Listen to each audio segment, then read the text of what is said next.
In this Battletech Tactica, we're going to explore the idea of a troll mech, and I'm going to give you my vote for the number one troll mech, or at least the mech that I regularly play to get the most lulls on the table. Now, we've got light mechs, mediums, heavies, and assaults, but we've also got in the Matrix this idea of various classifications of mechs. An example would be a trooper mech, something like the Catapult or the T-Bolt, just for a framework. These are machines that, regardless of the mission, the map, they're going to hold their own. They're going to excel. The Stalker is another example of a trooper mech. Then we have support mechs. These are mechs that, at long range or short range, want to lay down consistent dice volume, consistent firepower. An example would be the Rifleman, the Jaeger mech, the Archer, the Longbow.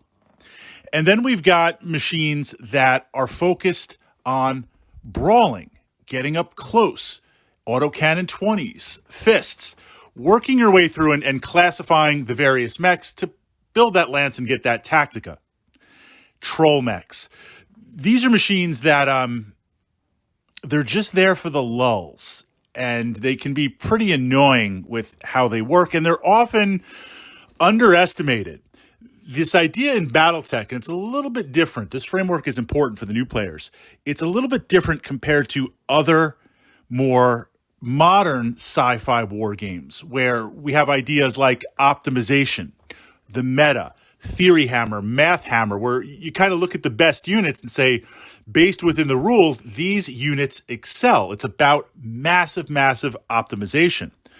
Battletech has a very, very strong narrative. And when you get into that narrative and you flip your way through the tech manuals, you realize some mechs are just kind of trash in the game. Like, if you're playing a campaign and you get this machine, like, sell it and buy something else. And I mean no disrespect, because I do play a lot of these mechs. What you see in the narrative is you have some machines that are designed for a very, very specific role.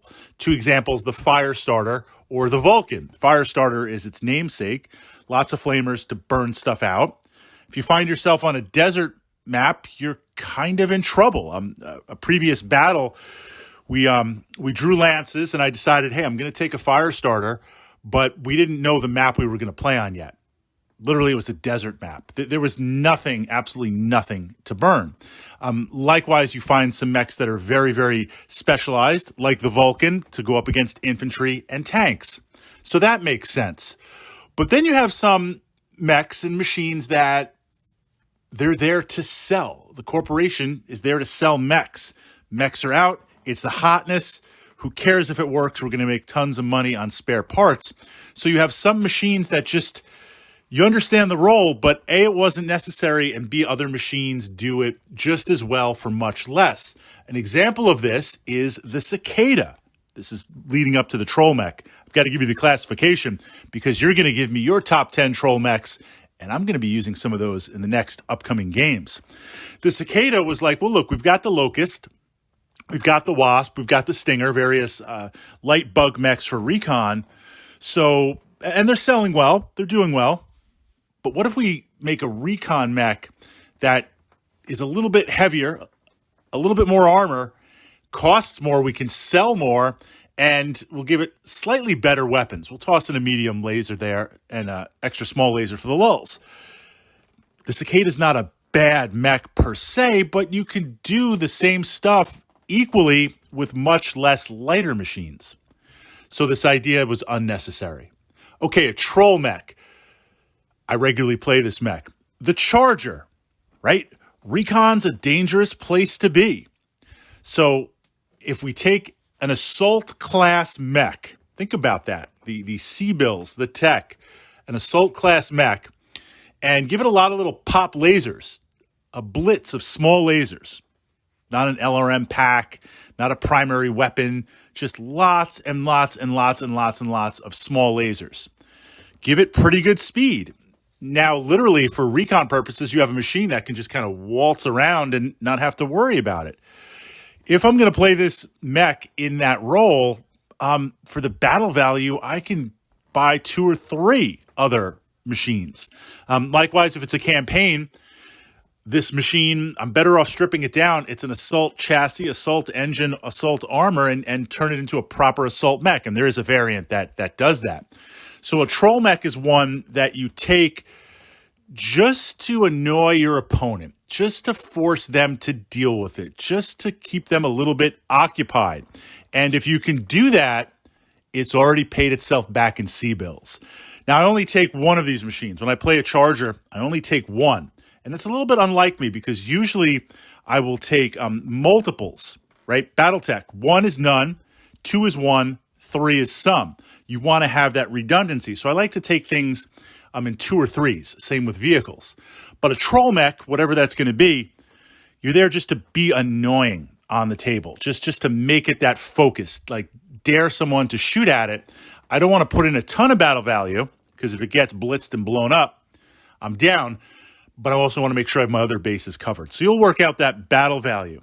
So I take this machine, and it does the same thing every time. Doesn't matter the mission, doesn't matter what's going on. I've essentially kind of written it off.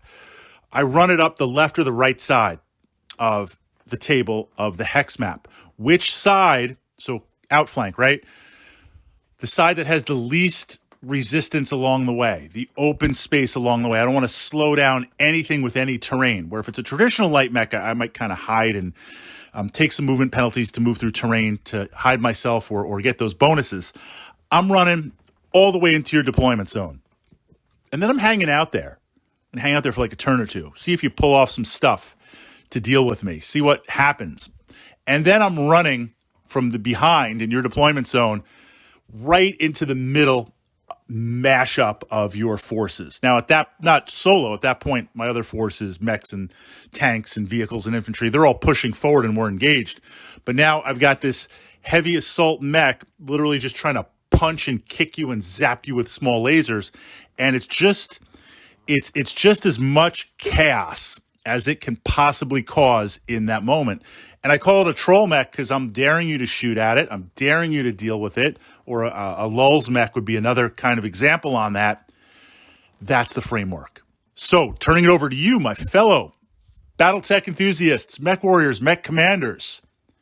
What would be, using this template, slotting it in, what would be a good or the best troll mech to consider?